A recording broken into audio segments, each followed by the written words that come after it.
You people always think you can just move in and change things, don't you? That was the very first thing Karen ever said to me. Not welcome to the neighborhood. Not let me know if you need anything, but a passive-aggressive sneer, arms crossed so tight over her flowery blouse I thought the seams might burst. I should have known right then. There's a special kind of poison that grows behind white picket fences. Start slow a look here, a snide comment there, and then it spreads. By the time you realize you're living next to it, it's already crept under your front door. I'm a black man who spent 15 years fighting tooth and nail to make partner at my architecture firm. I designed my own home, poured everything into it, clean lines, glass walls, even won an award for it. But in her eyes, I was you people. The house was me changing things. That first comment was the seed, and over 2 years it grew into this gnarled, choking vine of hostility, disputes over leaves, complaints about my modern mailbox, even weird accusations about my barbecue guests. She never actually confronted me, always found some way to make me feel like I didn't belong, like I was tainting her little slice of paradise. I tried to ignore her, but you can only take so much. And sure enough, it all came to a head one blazing Saturday, a day that would become legend around here. Picture me in a suit, my neighbor in a tracksuit, a shovel, and my pool right in the middle of it all. That was the day her entitlement and prejudice got the public reckoning they deserved. The 2 years leading up to what folks now call the shovel incident were psychological warfare. Karen, a woman in her late 50s, stiff helmet of blonde hair, face always twisted somewhere between suspicion and contempt, she treated the HOA rulebook like holy scripture. To her, I was the reason for the decline of the neighborhood. My house, an eyesore, a monstrosity. She filed 4 complaints about it before I even moved in. One claimed my solar panels would blind drivers. Another said the native grasses in my landscaping would attract urban vermin. The HOA, bless 'em, mostly ignored her, but that didn't stop her. See, I kept to myself. Long hours, lots of work, and when I was home, I wanted peace. She took that as secrecy, must be hiding something. I overheard her once. Must be nice to have so much to hide. My pool, especially a sleek little rectangle I'd built for laps, and stargazing became a battleground. Karen treated it like she had some veto power over it. Her son, a sullen kid of 12, would stand at the property line just staring at it. If I had friends over, a mix of folks from work, old college buddies, she'd call the cops for a noise disturbance. Officers would show up, listen for half a minute, and leave, shaking their heads. She left notes about my grass being too long, my recycling bin out too late. The message was clear: you don't belong. But I wasn't about to be bullied. I installed cameras partly for security, partly to keep a record. I felt it in my bones that something bigger was coming, but I never could have guessed it'd involve a shovel. So, picture this. It's Saturday. Sky perfect, cicadas buzzing. I'm still half dressed in my work suit, just closed a massive deal with a client in Tokyo. I'm riding high, pouring myself an iced tea, and I hear the sound, not one but a whole chorus of car doors slamming.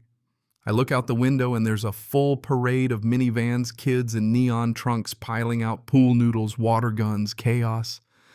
And there's Karen barking orders, her son grinning, a towel draped over his neck like some royal sash. I open the door and Karen's already there, acting like this is all totally normal.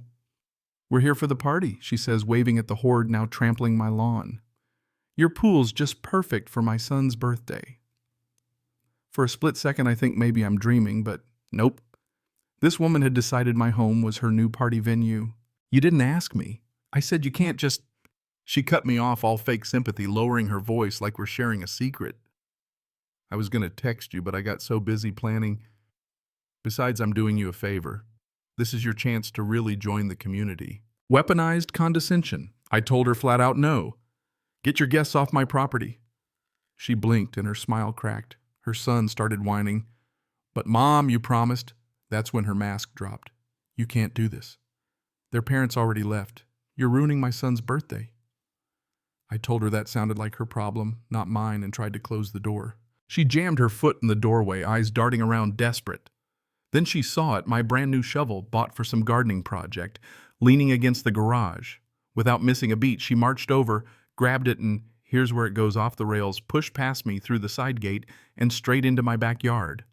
The kids followed, sensing drama. I ran after her, mind reeling. Karen, what the hell are you doing? She stood at the pool's edge, wielding the shovel like a scepter. It's not big enough, she declared. There's no shallow end, not wide enough for inflatables, but we can fix this. You start digging there. I'll get the boys to clear dirt. We can have this expanded in a couple hours. You know what I mean when I say it was one of those moments, time just slows down. I just stood there floored while she seriously expected me to start excavating my own concrete pool because her son's party needed more space. I took a breath, channeled every bit of calm I had left. Karen put the shovel down. You have 10 seconds to get everyone off my property before I call the police. Instead of backing down, she doubled down. You're threatening me, she shrieked, putting on a show for the kids.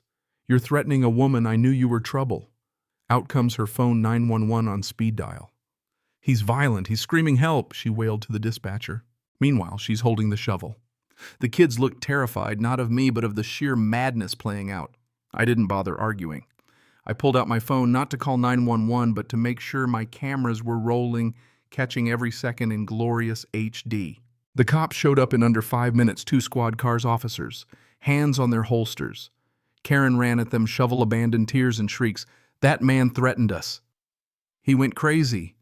The younger cop went straight into defensive mode, hand on his gun, eyes on me. Sir, hands where I can see them. The older cop, though he'd seen it all, looked at Karen, looked at the shovel, then at the pack of awkward, silent kids. They asked for my side. I explained everything, calm and clear, hands up, cameras recording. The kids prodded by. Karen tried to say I'd been yelling, but you could see they were scared to lie. Then came the kicker, the security footage. I told the officers I have the whole thing on tape. 4 cameras, audio, everything. Want to see it? That changed everything. Karen's face drained of color. The older cop, Officer Goggins, had me show him the video, Karen trespassing, grabbing the shovel, her wild speech about expanding the pool, then her fake 911 call. After he watched, he shook his head.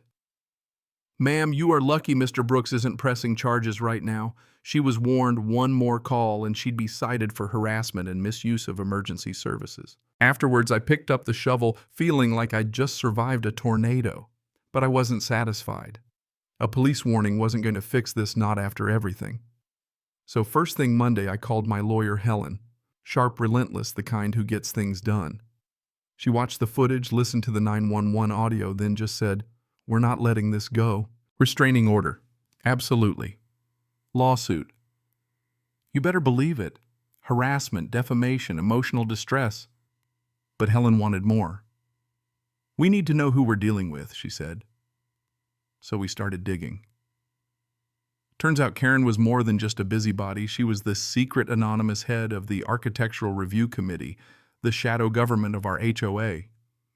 She'd used her position for years to block any undesirable changes targeting families of color, same-sex couples, anyone she thought didn't fit.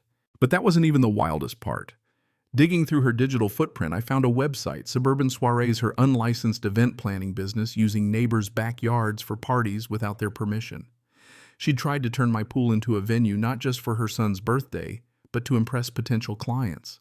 With all this in hand, we went to the annual HOA meeting. I walked in, the whole neighborhood buzzing, word had gotten around. When my turn came, I showed the proof, bylaws, committee records, video clips of Karen's power plays and discriminatory decisions. Then the big reveal, security footage of the shovel incident, her on video, her voice on the 911 call. The crowd was stunned. I exposed her side hustle, her conflicts of interest. People started shouting, demanding justice. Karen, red-faced, shaking, could only sputter, "You did this, you ruined everything," and stormed out. The board voted on the spot. She was out, a full audit of her decisions, new rules for transparency, a public apology to all the families she'd targeted. Her reign was demolished. But the fallout kept spreading. Someone recorded the meeting and posted it online. The story blew up overnight, viral videos, news stories, memes. Karen's name, her house, everything was out there. Her business tanked, code enforcement cited her, the IRS came knocking. Kids at her son's school taunted him with shovel Karen jokes. Our lawsuit moved forward.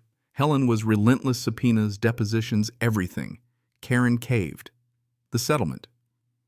She had to publicly apologize, pay all our legal fees, and sell her house within 6 months. 6 months later, her moving truck, much smaller than mine, had been rolled away. The tension in the neighborhood disappeared with her. The Hispanic family painted their door red. The gay couple built their fence. A year after it all began, I threw a pool party, real invitations, everyone welcome. The true payback wasn't Karen's downfall. It was the peace that finally settled in. You know, Karen told me once, you people always think you can just move in and change things. In the end, she was right. I did. I changed this neighborhood not through anger or revenge, but by standing my ground, refusing to be silent, and letting in a little more light. So now I'll throw it to you. What do you think? Was justice served? Did I go too far or not far enough? Let me know in the comments. This is one story that's far from over, and I want to hear where you stand.